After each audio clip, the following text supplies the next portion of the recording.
Good afternoon, everybody. It's me, Mitch, and welcome. Today we're going to cook up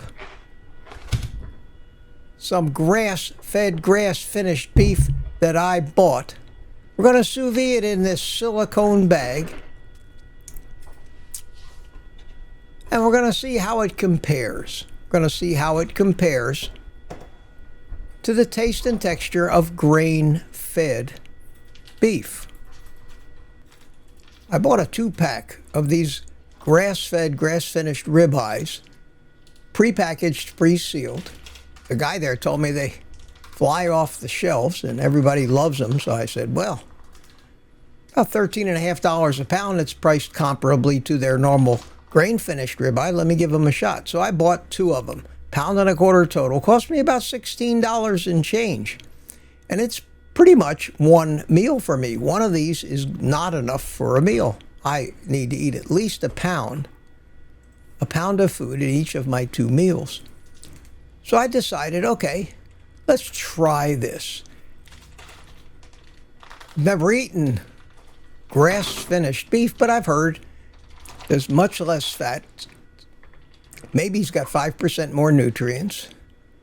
But I wasn't concerned about any of that. I'm getting plenty of nutrients from the grain-finished beef. I wanted to find out if I indeed would enjoy it, because on carnivore, that's important that you really enjoy the taste and texture of your food. So we're going to sous vide this thing, and we're going to see how it tastes. Now, for a piece of meat doesn't have a lot of fat or is thin cut, sous vide is perfect because you're never going to overcook the center.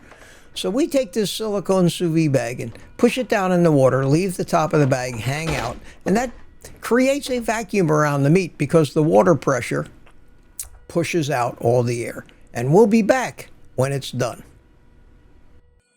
Well, okay, the sous vide is done. It's time for the experiment. It's time to see if I can tell any detectable difference in these grass-finished ribeyes that I just bought this morning from Sam's Club, as opposed to the normal beef that I've been eating for years now. So let's see what happens. The sous vide is done. So we'll unplug it and always wrap up the cord. We will take, today I use the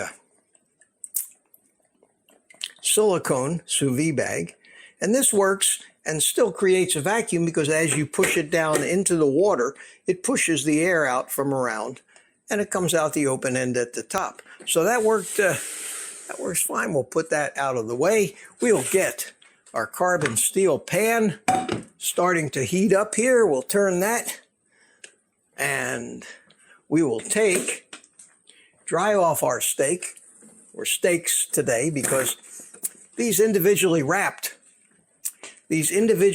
steaks that you get are not as thick, certainly not as thick a cut. It took 2 of them to make £1.25. And that's one meal for me. And since this is my first meal of the day, that's going to be what I eat. And if I can't eat all of it, I'll put the rest away and eat it as a side dish with my next meal later today. So what we're going to do is we're going to grab, and they both cook together. So I do have two steaks here. I don't know if they grew together or not, but they kind of did. They kind of stuck together in the cooking. Oh, there we go. So I've got 2 steaks. You can see that's how they're done. That's how they're done inside. And they are thoroughly cooked, 128 degrees. And I'm going to just dry them off. One thing about carnivore, you can't be shy about going through a lot of paper towels. So let's dry these off. Pan is heating up. Let me get some butter.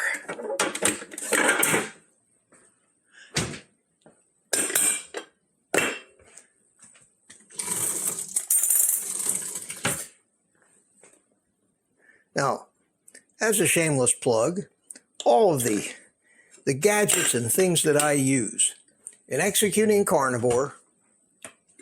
I have links to those on my website on the links to stuff I use page. It's oldguycarnivore.com.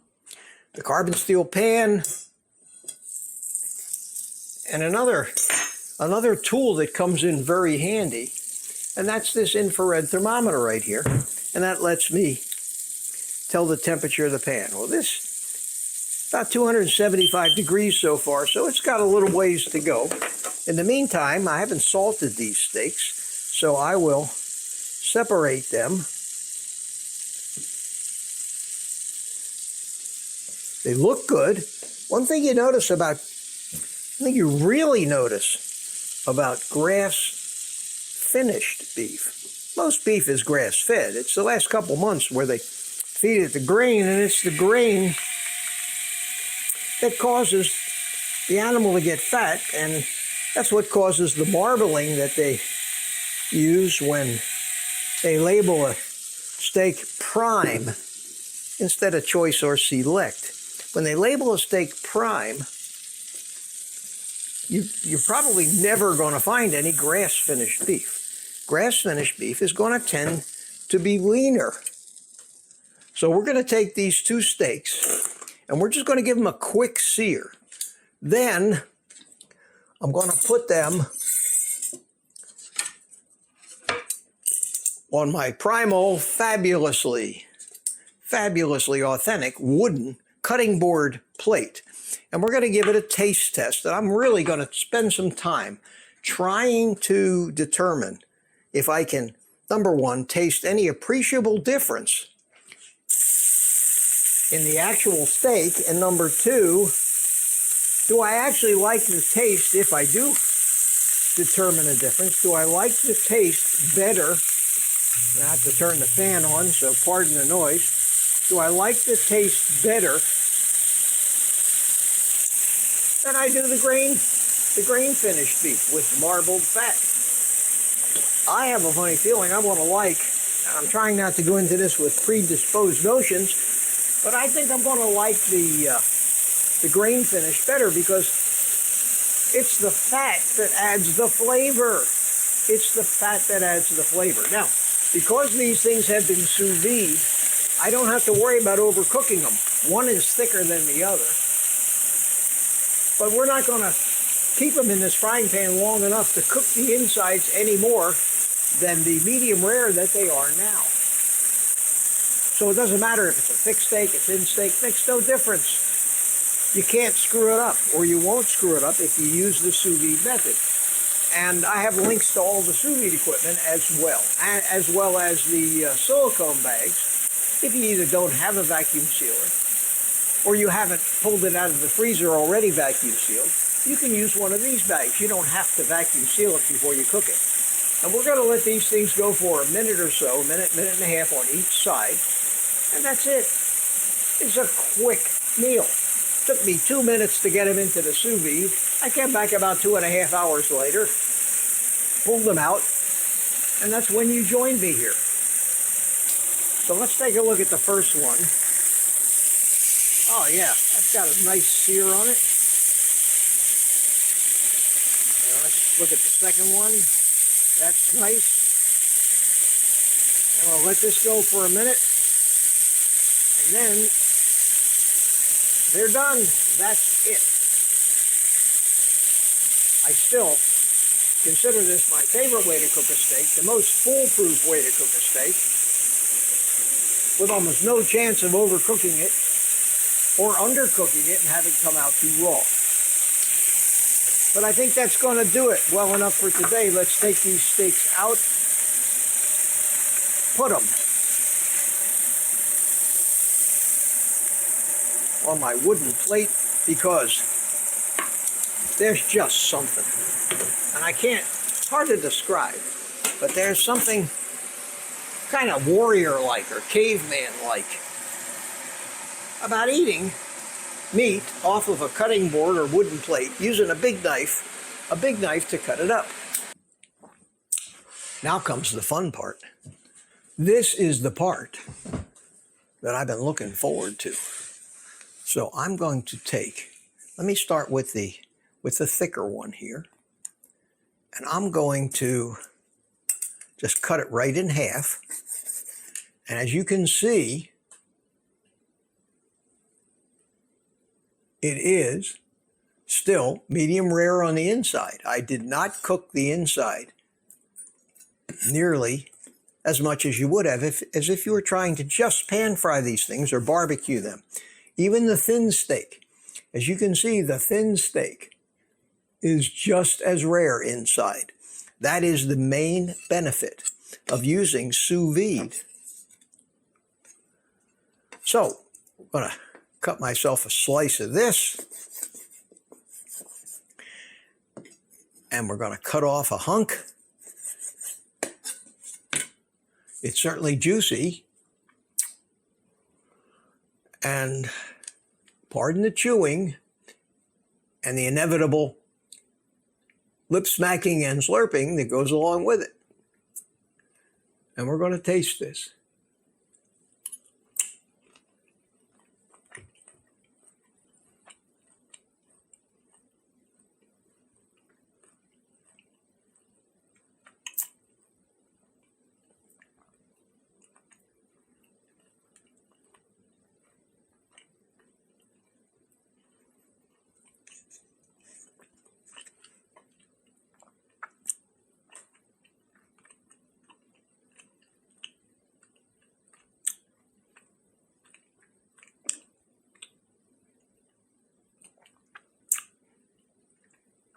Very interesting.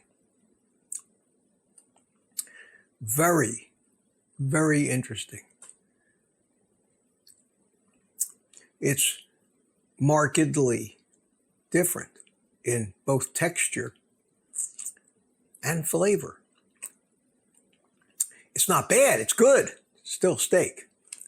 But in a blind test between a grain-finished well-marbled steak and this, there'd be nobody that couldn't tell the difference doing an A-B comparison.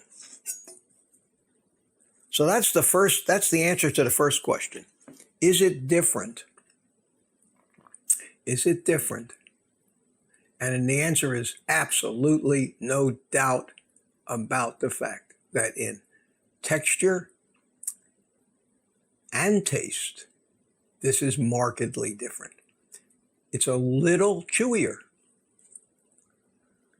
That may not be just a function of the finishing technique, but it is markedly chewier than a well-marbled, grain-finished piece of meat.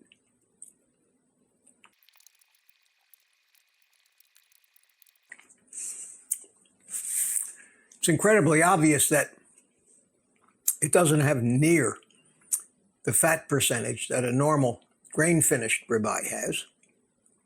It doesn't have that, in my opinion, that just soul-satisfying flavor of the fat that just brings a smile to your face when you're eating it.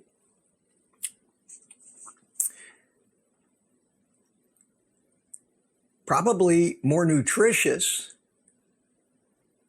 than grain-finished, maybe they say by about 5%. And between you and me, after a couple bites of this,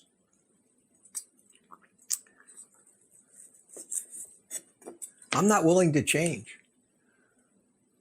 Not for a small difference in nutrition. I'm not willing to change. I hate to say this because it kind of goes against everything we keep getting told. Eat grass-finished, grass-finished, grass-finished. Grass-finished is leaner, much leaner, not as juicy. It's juicy, it's cooked well, but not nearly as enjoyable an experience as a nice, well-marbled, fat ribeye, both in tenderness, texture, and for me, I may try this again one more time in the future, but I think it's obvious enough, and that's my opinion, and I don't say you shouldn't try this for yourself, because it pretty much costs the same per pound as a normal grain finished ribeye, but it's not thick, and the tenderness is nowhere even close. So this was a success as far as I'm concerned, because I learned what I've always wondered about, not having made myself a steak like this in the past. And I've learned that the way I've been doing it is the way I'm going to keep doing it, because enjoying the experience of eating, especially when you're going to spend more money on a meal, if you don't enjoy the experience of eating it, commensurate with what you paid per pound for the meat,